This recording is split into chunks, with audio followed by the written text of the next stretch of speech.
Hello, everybody, and welcome to Know the Score, the Minnesota Orchestra quiz show, where our contestants get to show off their knowledge of music and composers. I'm Michael Sutton, your host and second violin class clown. Speaking of class clowns and second violins, hey, Doug, how many of us does it take to screw in a light bulb? I have no idea. None. We don't go that high. Worst rim shot ever. Let's go to our contestants. First, we have Kyle Sanborn.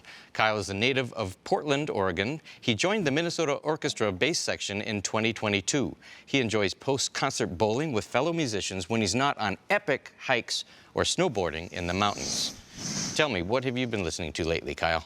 Well, I like to listen to Prokofiev a lot, but I've been singing/listening to the Brahms Lullaby for my newborn son a bunch. Sweet. Are you getting any sleep? No, I'm dead tired right now. Well, we'll try to keep you awake. Up next is Sarah Grimes. Sarah was born and raised in the Twin Cities and joined our first violin section in 2016. I can attest that she is a marvelous cook and loves hosting friends and fellow musicians. Sarah was a model as a baby and appeared in TV commercials. I, too, started my modeling career at a very young age. That picture was taken when I was 5 or 6 at Summer Suzuki Institute. I call it in training. Good thing. Thank you. Sarah, which classical piece or composer have you been listening to lately?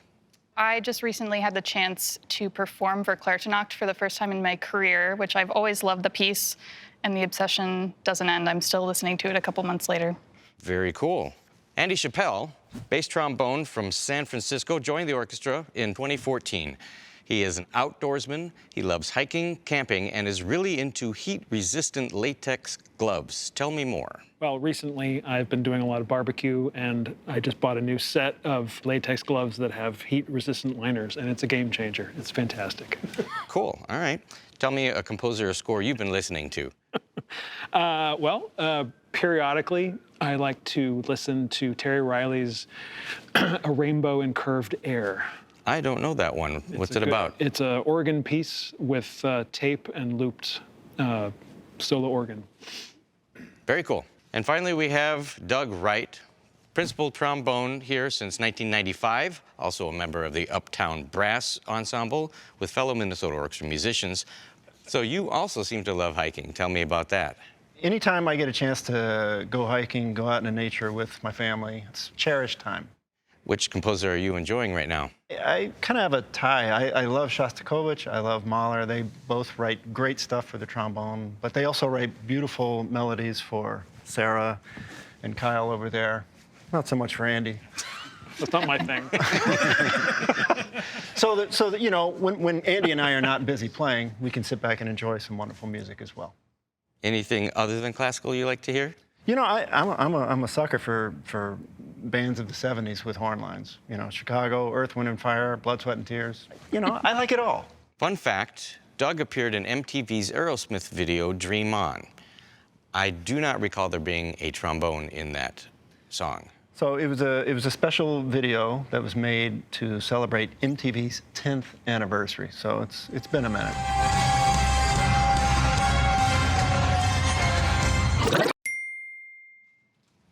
Okay, everybody, here's how this works. I'll ask a series of questions. After each question, the first contestant to buzz in with the correct answer wins 1 point. If an answer is incorrect, the other contestants will have a chance to answer. Doug and his trombone may have something to say as well.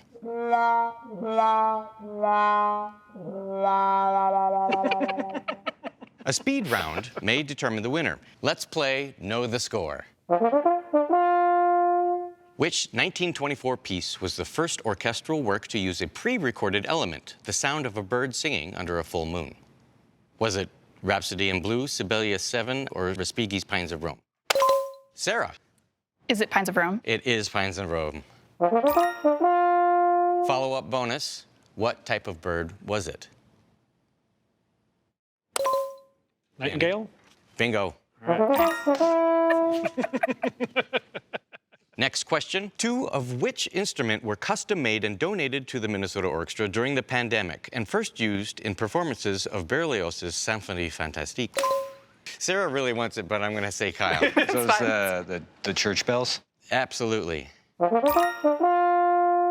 Two large bells, a G bell and C bell, were gifted to the orchestra in 2021 because of a conversation in this lobby. Brian Mount, our principal percussion, was talking to Gary Cohen and bemoaning the fact that they didn't have these bells and they had to rent them from Dallas. So Gary Cohen got these made for us, and I believe that they have actually expanded to all 7 notes. Moving along. Okay. Composer Libby Larsen and singer, rapper, writer, philosopher Dessa both attended which Minneapolis high school? A hint, we visited there in 2023. Kyle. Is it Southwest? Yes. Fun fact, Libby Larsen was one of Minnesota Orchestra's first 2 composers in residence. She shared the position with Stephen Paulus from 1983 to 1987. Next question. The viola is the only standard orchestral instrument that plays primarily in alto clef. Name an instrument that occasionally plays in tenor clef. Andy. Trombone. That's almost cheating, but you're right. The correct answers would have been trombone, cello, and bassoon. So how often do you guys see tenor clef? I see it all the time. I would absolutely freak out. Just one clef for me, thank you very much.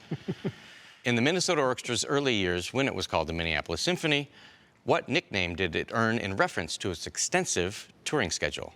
Sarah. The Orchestra on Wheels. Correct.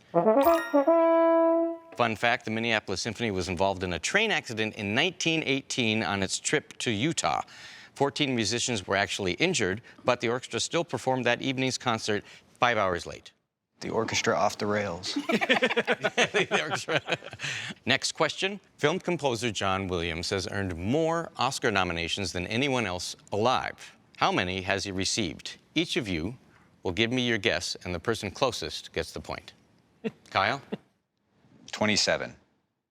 Sarah? 35. Andy? 24. The actual number is 54. Sarah wins another point. Wow. Bonus point, who is the only non-living person to receive more Oscar nominations than John Williams? Andy? Walt Disney? Absolutely, at 59.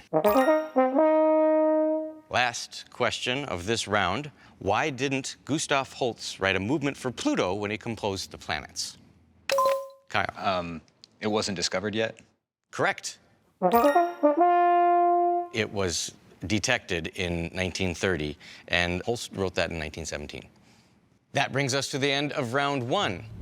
We now have Kyle with 3 points, Sarah with 3 points, and Andy with 3 points, a 3-way tie. Round 2 is the speed round.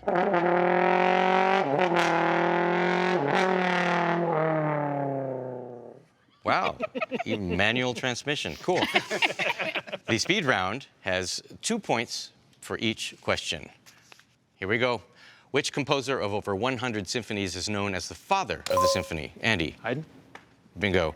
How many completed movements are there in Schubert's Unfinished? Andy. 2.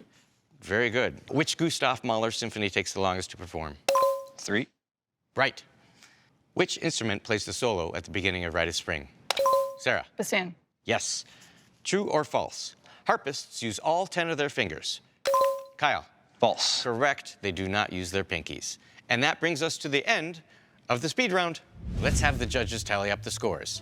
Kyle has 7 points, Sarah has 5 points, and Andy also has 7 points.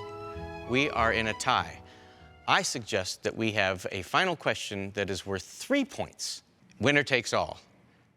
Who is considered the inventor of the string quartet? Sarah. Haydn. Absolutely right. Sarah wins it all. Here's your bragging rights. Thank you. You're welcome. Special thanks to our trivia writers, Emma Plehal and Carl Schroeder. And to Doug for bringing that trombone. Thanks, contestants, for being here. And thank you for watching. How well do you know the score? And now we converse like Alex Trebek. Yes, keep laughing. Thanks for that.